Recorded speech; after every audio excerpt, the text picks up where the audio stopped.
Տիկին Տոնոյան, Նիկոլ Փաշինյանը ստատուսների շարք է հրապարակում, որում այսպես ասած ծաղկում է ուժեղ Հայաստան առաջ գաղափարախոսություն առաջ քաշած քաղաքական ուժերի ղեկավարներին, ձեր կարծիքը նրա այդ արարքների քայլերի։ Ես գիտեք, որպես Հայաստանի Հանրապետության շարքային քաղաքացի, իսկապես իմ համար առնվազն անընդունելի է այն գործելավոճը, որ երկրի իշխանությունների ղեկավարը աշխատանքային օրվա մեծ մասը օգտագործում է բացառապես ինչ-որ տարօրինակ անհասկանալի չելենջների հայտարարություններ անելով։ Իսկապես ցավում եմ սրա համար, որովհետև կարծում եմ, որ մեր երկրում ստեղծված իրավիճակը այն բազմաթիվ խնդիրները, որոնք առկա են, որոնք լուծման են կարոտ, ավելի շատ այս խնդիրներն են արժանի ուշադրության, քան ինչ-որ անլուրջ մարտահրավերների նետումը այս կամ այն քաղաքական ուժերին կամ այս կամ այն քաղաքական գործիչներին։ Ավելի լուրջ բովանդակային ինչ-որ մեկնաբանության նպատակահարմարություն հավատացեք չեմ տեսնում։ Հարցումներ են ներկայացնում, ներողություն, հարցումներ են ներկայացնում տարբեր, այսպես որ իրենց ռեյտինգը բարձր է եւ ըստ այդ հարցումների օրինակ Գագիկ Ծառուկյանը չի անցնելու Մենք այդ հարցումներին շատ լավ ծանոթ ենք եղել, այդ հարցումների հրապարակումից դեռևս 20 օր առաջ, այդ հարցումները հասանելի են եղել նաև այլ քաղաքական ուժերին, եթե խոսքը վերաբերվում է Այրիայի կողմից իրականացված հարցումներին, հետաքրքիր ճակերտավոր զուգադիպությամբ այդ հարցումների հրապարակումը հետաձգվեց մի 20 օր, հետո հրապարակվեց պատվիրված համերգի մոտիվներով այն հարցումները, որոնք որ հասանելի են։ Ես հիմա ուզում եմ պարզապես զուտ տրամաբանության շրջանակներում հարց ուղղել։ Եթե ամեն ինչ այդքան հիանալի է իշխանությունների ռեյտինգի հանրային տրամադրությունների առումով, ինչի համար է այս ցայտնոտը, ինչի համար է այս անհասկանալի հյուրախաղերը, ամենօրյա ռեժիմով 3, 4, 5, 6 վիդեո ուղերձների հրապարակումը, վարչապետի մակարդակով, որոնք ձոնված են այս կամ այն քաղաքական ուժերին։ Մենք շատ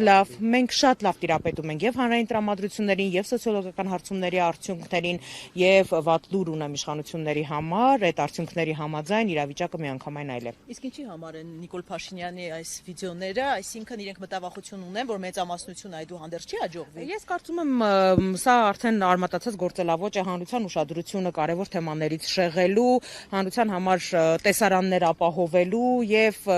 նմանատիպ այլ մոտեցումներ են ընդհանրապես ցուցաբերվում, իսկ ինչ վերաբերվում է կայացած լուրջ քաղաքական ուժերին ու գործիչներին, ապա նրանք ընդհանրապես աշխատում են կառուցողական դաշտում։ Տեսանք Փաշինյանի եւ Արցախցի կնոջ,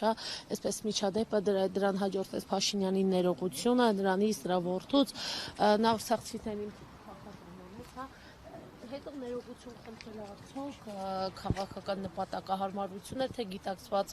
ներողություն էր։ Գիտեք, ամեն ինչի մեջ պետք է առաջին հերթին ֆիքսել ազնվության գործոնը, երբ դու նախ առաջին հերթին հերքում ես, որ դու ասել ես նման արտահայտություն, հետո քաղաքական նպատակահարմարությունից ու նախընտրական տրամադրությունների նպատակահարմարությունից ելնելով միգուցե նաև ոմանց խորհրդով նախընտրում ես ներողություն խնդրել, չեմ կարծում, որ այս իրավիճակը ինչ որ մի բան շտկում է, փառք ու պատիվ արցախցի մեր քրոջը իր արժանապատիվ կեցվածքի համար, այլ առիթներով եւս ասել եմ, իսկապես փառք ու պատիվ, որովհետեւ յուրօրինակ արժանապատվության հայության դրսևորում էր այդ ամեն ինչը։ Տիկին Տոնոյան, անդրադառնալով Գագիկ Ծառուկյանի գործով դատական նիստին, նախորդ դատական նիստում դատավորը հրապարակեց վերդիկտը, ճանաչելով եւ հռչակելով Գագիկ Ծառուկյանի անմեղությունը։ Սպասելի էր ձեզ համար, թե անկեղծորեն մեր համար անսպասելի էր, ինչպես կարելի էր պարոն Ծառուկյանի արձագանքից դատել նաև, որովհետև մինչև այս պահը տեղի ունեցած քաղաքական գործընթացները, այսպես քաղաքական գործընթացները, որոնք ավելի շատ իրավական դրսևորում էին ստանում, մեզ հիմք էին տալիս ենթադրելու, որ այնուամենայնիվ դատարան այլ որոշում է կայացնելու եւ մեր փաստաբանների խումբը պատրաստ էր հնարավոր բոլոր ատյաններում այդ որոշումը բողոքարկելուց հետո նաև եվրոպական դատարան դիմել, որովհետև 6 տարի շարունակ քննվող քրեական գործի շրջանակներում, երբ չկա որևէ ցուցմունք, երբ չկա որևէ փաստ Գագիկ Ծառուկյանի դեմ, բայց այնուամենայնիվ Գագիկ Ծառուկյանը այդ քրեական գործով նաև կալանավորված է եղել եւ այս տարիների ընթացքում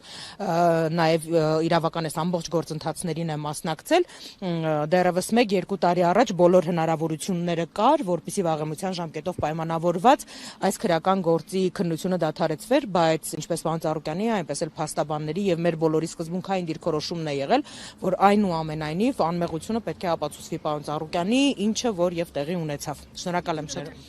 եք հարցել, մենք հիշում ենք, որ Գագիկ Ծառուկյանը այդ ժամանակ պատգամավոր էր, դատախազը գլխավոր եկավ, նրան զրկեցին պատգամավոր լինելուց, կալանավորեցին եւ այսօր Գագիկ Ծառուկյանը ուներ հնարավորություն, որպեսզի պահանջեր դատարանից, որ հրապարակային ներողություն խնդրեին, բայց հրաժարվեց։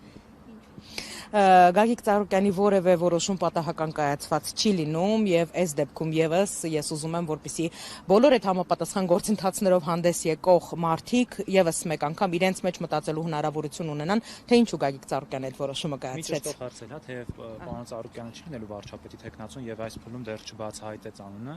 բայց որոշում կա կայացված արդեն Քարոզ Արշավին անձամբ Գագիկ Ծառուկյանը մասնակցելու է։ Գագիկ Ծառուկյանը ոչ միայն Քարոզ Արշավին, այլ դրան նախորդող ժամանակահատվածում շատ ակտիվ հանդիպումների շարք է ունենալու հանրապետության գրեթե բոլոր համայնքներում, ընդ որում ոչ թե մեծ մասսայական միջոցառումների մակարդակով, այլ հենց բակերով, այգիներով, գյուղամեջերով շրջելով, մարդկանց հետ զրուցելով եւ հանրային տրամադրությունները պարզելով, որտեղ ինչպես տարբեր առիթներով ասել ենք, առաջարկ Հայաստանին ծրագիր է, այն ծրագիրն է, որը չի գրվում կաբինետներում, այլ բացառապես հենց տվյալ ոլորտի ներկայացուցիչների կողմից են առաջ քաշվում թեզերը։ Թեմայից դուրս մի հարցել ու ըստ էության ավարտենք այդ գործընկերներից հաշտվում։ Հիսուսի արձանի հետ կապված վերջնաժամկետը կհիշեցնենք, երբ արդեն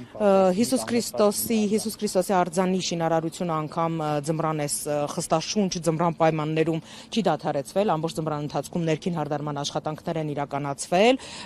որովհետև նպատակ ու ցանկություն կա ժամկետների մեջ տեղավորվելով անել լավագույն արդյունքը, ըստ նախնական ինֆորմացիայի դա կլինի 2027 թվականին, բացումը տեղի կունենա 2027 թվականին, բայց պարոն Ծառուկյանը միշտ ասում է, որ ինքը շտապեցնելու, արագացնելու որևէ բան չունի, որտեղ նպատակը լավագույն արդյունքն է։